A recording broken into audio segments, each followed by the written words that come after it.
Hi students, welcome to ace online. నేను మీ లంకేశ్వరరావు. So ఈరోజు ఈ వీడియోలో మనం ఏపీ సెట్ టార్గెట్ 2025లో భాగంగా కెమిస్ట్రీకి సంబంధించినటువంటి కొన్ని ఇంపార్టెంట్ క్వశ్చన్స్ అనేది డిస్కస్ చేద్దాం.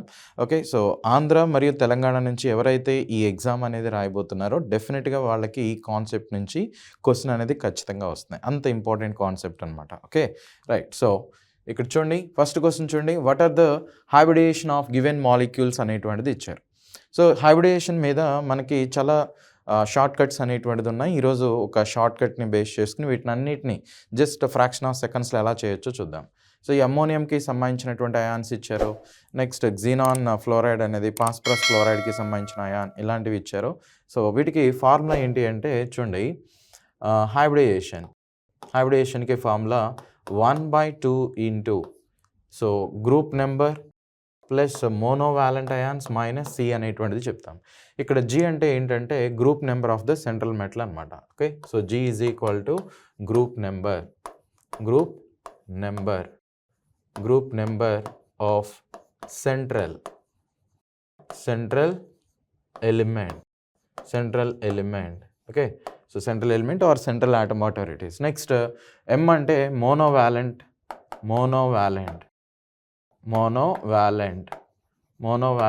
అయాన్స్ కానీ లేదంటే మోనోవాలెంట్ ఎలిమెంట్స్ అనేటువంటిదిగా చెప్తాం. మోనోవాలెంట్స్ ఎలిమెంట్స్ అనమాట. అంటే మోనోవాలెంట్స్ ఎలిమెంట్స్ అంటే ఏంటి? మోస్ట్లీ ఫ్లోరిన్ అని, క్లోరిన్ అని, బ్రోమిన్ అని, నెక్స్ట్ అయోడిన్ అని, లేదు అంటే ఈ హైడ్రోజన్ అని, ఇలాంటివి ఏవైతే ఉంటాయో ఇవన్నీ కూడా మోనోవాలెంట్గా మనం కన్సిడర్ చేస్తాం. నెక్స్ట్ సి అంటే ఏంటంటే ఛార్జ్ అనమాట.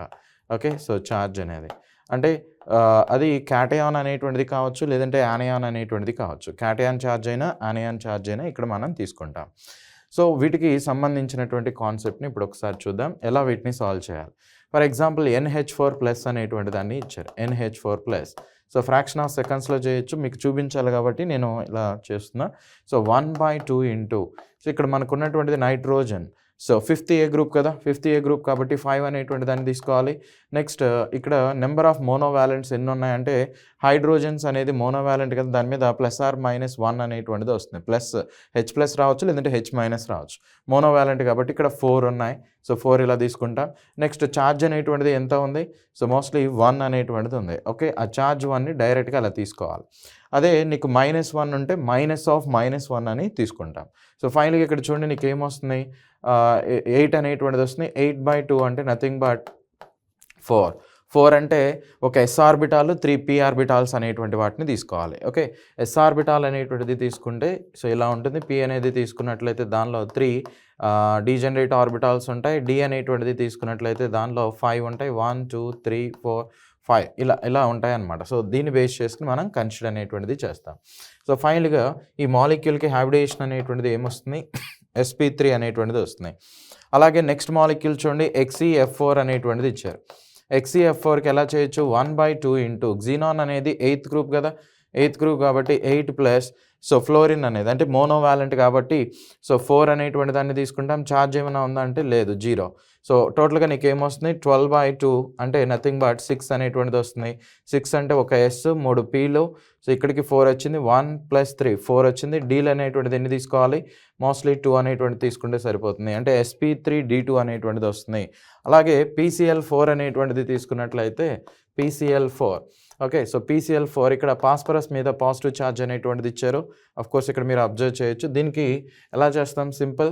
సో 1/2 ఫాస్ఫరస్ అనేది 5th A గ్రూప్, క్లోరిన్ అనేది తీసుకుంటే మోనోవాలెంట్ ఇవి. సో ఓకే, సో ఈ మోనోవాలెంట్స్ అనమాట. కాబట్టి ఎన్ని ఉన్నాయి? 4 అనేటువంటిది ఉన్నాయి. నెక్స్ట్ ఛార్జ్ అనేది 1 ఉంది కాబట్టి ఇలా తీసుకోండి. డైరెక్ట్గా నీకు ఇక్కడ ఏమొస్తుందంటే 8/2 నథింగ్ బట్ sp3 హైబ్రిడేషన్ అనేటువంటిది వస్తుంది. నెక్స్ట్ అలాగే ఇంకొక మాలిక్యూల్ చూడండి, SO4-2 అనేటువంటిది ఇచ్చారు. సల్ఫేట్ అయాన్ అనేటువంటిది ఇవ్వటం జరిగింది. SO4-2 దీన్ని ఎలా చేయొచ్చు? 1/2 సల్ఫర్ అనేది ఓన్లీ సెంట్రల్ ఆటమ్ అంటే ఇదే సల్ఫర్ అనేటువంటిది తీసుకుంటాం. Sulphur 6th A group. Next ఇక్కడ ఆక్సిజన్ అనేటువంటిది మోనోవాలెంట్ కాదనమాట, కాబట్టి సో వాటి నెంబర్ అనేది 0 అని తీసుకుంటాం. నెక్స్ట్ ఇక్కడ ఛార్జ్ అనేది తీసుకుంటే -2 అనేటువంటిది ఉంది కాబట్టి -2 ఇలా తీసుకున్నాను. ఓవరాల్గా నీకు ఏమొస్తుందంటే 8/2 అనేటువంటిది వస్తుంది. అంటే నథింగ్ బట్ sp3 హైబ్రిడేషన్ అనమాట. ఓకేనా, sp3 హైబ్రిడేషన్. నెక్స్ట్ అలానే చూడండి ఇంకా ఏమి ఇచ్చారు మనకి, ICl4 అనేటువంటిది ఇచ్చారు. ICl4 ఇక్కడ ఐడిన్ మీద నీకు ఇలాంటి ఛార్జ్ అనేటువంటిది ఉంది. సో 1/2 ఐడిన్ అనేటువంటిది 7th A గ్రూప్ అనమాట, అంటే 7. సో క్లోరిన్ అనేది తీసుకున్నట్లయితే సో మోస్ట్లీ మోనోవాలెంట్ కింద తీసుకుంటాం. ఎన్ని ఉన్నాయి, 4 అనేటువంటిది ఉన్నాయి. సో మైనస్ ఆఫ్ ఇక్కడ +1 అనమాట, అంటే ఇలా డైరెక్ట్గా తీసుకోవచ్చు. ఫైనల్గా నీకు 10/2 అనేటువంటిది వస్తుంది, అంటే 5 అంటే ఒక S 3 Pలు ఒక D అనేటువంటిది తీసుకుంటే సరిపోతుంది. సో లాస్ట్ వన్ వచ్చేసరికి చూడండి ఏమి ఇచ్చారో, ClO4 మైనస్ అనేటువంటిది ఇచ్చారో. ఓకేనా, సో ClO4 మైనస్ అనేది. సో ఫైనల్గా ClO4 అంటే చూడండి 1/2 క్లోరిన్ అనేది 7th గ్రూప్. ఆక్సిజన్స్ అనేటువంటిది తీసుకుంటే అవి మోనోవాలెంట్ కాదు. ఎలా చెప్తున్నాం, ఆక్సిజన్ మీద నీకు మోస్ట్లీ -2 అనేటువంటి ఛార్జ్ ఉంటుంది కాబట్టి అది మోనోవాలెంట్ కాదు. -1 అయినా ఉండాలి, +1 అయినా ఉండాలి. అలా ఉన్నటువంటి వాటిని మాత్రమే ఇక్కడ మోనోవాలెంట్గా తీసుకుంటాం కాబట్టి ఇది 0. నెక్స్ట్ ఇక్కడ ఛార్జ్ అనేటువంటిది తీసుకుంటే -1 కాబట్టి ఇక్కడ ఎంత ఉంటుందంటే 7 + 1 అంటే 8/2 అంటే నథింగ్ బట్ 4 అనేటువంటిది వస్తుంది. 4 అంటే sp3 హైబ్రిడేషన్ అనేటువంటిదిగా కన్సిడర్ చేస్తారు. సో ఫైనల్గా గైస్ ఇక్కడ కన్క్లూజన్ అనేటువంటిది చూద్దాం.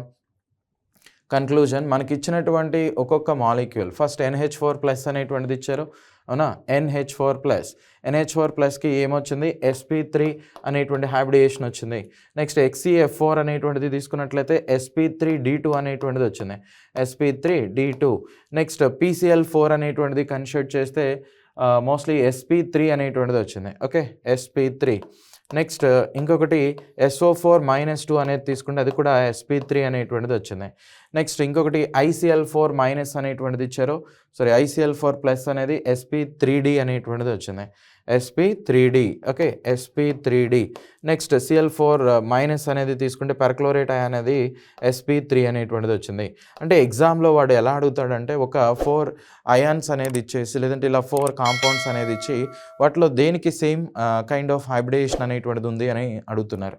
సో కాబట్టి ఇక్కడ ఇచ్చినటువంటి వాటిలో చూడండి నీకు 1 అనేటువంటి దానికి, నెక్స్ట్ 3 అనేటువంటి దానికి, నెక్స్ట్ 4 అనేటువంటి మాలిక్యూల్కి, నెక్స్ట్ 6th మాలిక్యూల్ ఏదైతే ఉందో ఈ 4కి కూడా సేమ్ హైబ్రిడేషన్ అనేటువంటిది ఉండటాన్ని అబ్జర్వ్ చేయొచ్చు.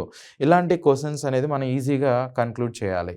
సో చూడండి ఇప్పుడు దాన్ని బేస్ చేసుకుని నేను ఇక్కడ ఒక క్వశ్చన్ అనేటువంటిది ఇస్తున్నా. I3+ అనేటువంటిది ఉంది, నెక్స్ట్ I3- అనేటువంటిది ఉంది. దీన్ని ఎలా ఫాస్ట్గా చేయొచ్చు, 1/2 ఐడిన్ అనేది 7th గ్రూప్. ఇక్కడ 2 ఐడిన్స్ అనేటువంటిది ఉంటాయి, ఒకటి పోగా ఇంకా 2 ఉంటాయి కాబట్టి సో 2 అది మోనోవాలెంట్ కాబట్టి ఇలా తీసుకుంటాం. ఛార్జ్ అనేది నీకు -1 ఉంది, అంటే ఇక్కడ నీకు ఏమొస్తుంది 8/2 నథింగ్ బట్ 4 అనేటువంటిది వస్తుంది, అంటే sp3 హైబ్రిడేషన్ అనేటువంటిది చెప్పాలి. అదే I- అనేది తీసుకున్నట్లయితే 1/2 నెక్స్ట్ ఇక్కడ 7 అనేటువంటిది వస్తుంది +2 ఎందుకంటే 2 ఐడిన్స్ ఉంటాయి. ఇక్కడ -of- అంటే +1 అంటే nothing but 10/2 that is equal to sp3d అనేటువంటిది వస్తుంది. 5 కాబట్టి sp3d అనేటువంటిది వస్తుంది. అంటే ఇలా మీకు చెప్తున్నాను కాబట్టి ఇలా చేస్తున్నాం, కానీ లేదు అంటే మీరు ప్రాక్టీస్ మీద చాలా ఫాస్ట్గా వీటిని కన్క్లూడ్ అనేటువంటిది చేయొచ్చు. కావాలంటే SO3 అనేటువంటి దానికి అప్లై చేసుకోండి. 1/2 సో 6 + 0 సో ఫైనల్గా నీకు ఎంత వస్తుందంటే 3 అనేటువంటిది sp2 అనేటువంటిదిగా కన్సిడర్ చేస్తాం. ఓకే, సో ఇలా ఫాస్ట్గా నువ్వు చేసేయచ్చు అనమాట. ఓకే, సో ఈ టైప్ ఆఫ్ కాన్సెప్ట్ అంటే ఈ ఒక్క ఫార్ములాని మీరు గుర్తుపెట్టుకోండి. ఈ ఫార్ములా ఆధారంగా ఇచ్చినటువంటి క్వశ్చన్స్ ఏమున్నా కానీ మనం జస్ట్ ఫ్రాక్షన్ ఆఫ్ సెకండ్స్లో చేసేయచ్చు. సో నెక్స్ట్ క్వశ్చన్ అనేటువంటిది చూడండి, what are the geometry of given molecules అంటున్నాడు. సో XeF2 అనేటువంటిది తీసుకున్నట్లయితే దీనికి జామెట్రీ అనేటువంటిది ఏముంటుంది, జామెట్రీ కనుక్కోవాలంటే ఫస్ట్ హైబ్రిడేషన్ కావాలి. సో ఇచ్చోండి xenon డైఫ్లోరైడ్ అనేటువంటిది ఇచ్చారు కదా, నీకేమొస్తుంది 1/2 8 + 2 ప్లస్ G ఇంకా ఛార్జ్ ఏం లేదు కాబట్టి ఇలా sp3d అనేటువంటిది వస్తుంది, sp3d. నెక్స్ట్ ఇది చూడండి I- అంటే ఇప్పుడే మనం కనుక్కున్నాం, ఇది కూడా sp3d అనేటువంటిది వస్తుంది. XeF4 అనేటువంటిది తీసుకున్నట్లయితే దీనికి కాన్ఫిగరేషన్ వచ్చి 1/2 8 + 4 అనమాట. అంటే ఇక్కడ నీకు 12 అనేటువంటిది వస్తుంది, 12/6 అంటే ఇలా 6 అనేది తీసుకుంటాం. sp3d అనేటువంటిది sp3d2 అనేటువంటిది వస్తుంది. ICl4 అంటే దీనికి ఆల్రెడీ మనం చేస్తున్నాం, మళ్ళీ చేద్దాం 1/2 సో ఇక్కడ 4 అంటే 7 + 4 మైనస్ ఆఫ్ 1 అంటే ఓవరాల్‌గా నీకు వచ్చేసరికి 12 అనేటువంటిది వస్తుంది. అంటే 6 sp3d2 అనేటువంటిది వస్తుంది. సో ClF3 అనేటువంటిది ఇచ్చారు. సో క్లోరిన్ అనేటువంటిది తీసుకున్నట్లయితే 7th గ్రూప్ 7 + 3 సో దీని మీద ఛార్జ్ అనేది 0. సో కాబట్టి ఇలా తీసుకుంటాం. అంటే 5 అంటే నథింగ్ బట్ sp3d అనేటువంటిది వస్తుంది. సో ఇప్పుడు sp3d అనేటువంటిది ఉంటే సో మోస్ట్లీ ఎలా ఉండాలి, ట్రైగోనల్ బైపిరమిడల్ అనేటువంటిదిగా ఉండాలి. అంటే జస్ట్ లైక్ ఈ షేప్ అనేటువంటిది ఎగ్జిబిట్ చేయాలి. కానీ ఇక్కడ క్సినాన్ అనేటువంటిది నువ్వు రాస్తావు, కానీ మిగిలినటువంటివి చుట్టూ కూడా 5 ఆటమ్స్ అనేటువంటిది 5 ఎలిమెంట్స్ ఉండాలి. కానీ ఇక్కడ 2 ఎలిమెంట్స్ మాత్రమే ఉన్నాయి. అంటే ఇది లోన్ పేరు, ఇది లోన్ పేరు, ఇది లోన్ పేరు. సో ఇదొక్కటి మాత్రమే ఉంది. అంటే క్సినాన్కి ఇలా ఫ్లోరిన్ అనేటువంటిది అటాచ్ అవుతాయి. దీన్ని లీనియర్ అనేటువంటిదిగా చెప్తారు. లీనియర్ షేప్ అనేటువంటిది ఉంది అనమాట. ఓకేనా, లీనియర్ షేప్ అనేది ఉంది. అయితే sp3d అనేటువంటిది తీసుకుంటే అది కూడా ఇంతే కదా. సో దీనికి కూడా చూడండి, sp3dలో ఐడిన్ చుట్టూ కూడా నీకు ఎలా ఉండాలి, ఐడిన్ చుట్టూ మోస్ట్లీ ఇదిగోండి ఇలా కన్సిడర్ అనేటువంటిది చేసినట్లయితే ఐడిన్కి రైట్ ఇలా తీసుకుంటే ఐడిన్ చుట్టూ ఒక 5 ఎలిమెంట్స్ అనేది ఉండాలి. అంటే ఈ ట్రైగోనల్ బైపిరమిడల్ షేప్ అనేది ఎగ్జిబిట్ చేయాలంటే ఆ మాలిక్యూల్ ఇలా ఉండాలి, AB5 ఉండాలి. ఏ అంటే ఇక్కడ ఏదో క్సినాన్ అనుకున్నాం, B5 అంటే ఫ్లోరిన్స్ 5 ఉండాలి. కానీ రెండే ఉన్నాయి కాబట్టి ఇలా. ఇక్కడ కూడా అంతే, రెండే ఎలిమెంట్స్ అనేది అటాచ్ అయి ఉన్నాయి కాబట్టి దీనికి కూడా స్ట్రక్చర్ అనేది ఎలా వస్తుంది, లీనియర్ స్ట్రక్చర్ అనేది వస్తుంది. ఇక్కడ ఐడిన్ ఉంటుంది, మిగిలిన ఐడిన్స్ అనేది పైన ఒకటి కింద ఒకటి అలా తీసుకుంటాం. నెక్స్ట్ sp3d2 అంటే సో ఆక్టాహెడ్రల్ అనేటువంటిదిగా చెప్తారు. అంటే జస్ట్ లైక్ ఈ ఓరియంటెడ్లో ఉండాలి ఆక్టాహెడ్రల్ అంటే. కానీ ఇక్కడ నీకు ఎలా ఉంటుంది మాలిక్యూల్ అనేది, సో AB6 అనేటువంటిది ఉంటే ఆక్టాహెడ్రల్ అనేది ఉంటుంది. అంటే ఏ పక్కన 6 మాలిక్యూల్స్ ఉండాలి.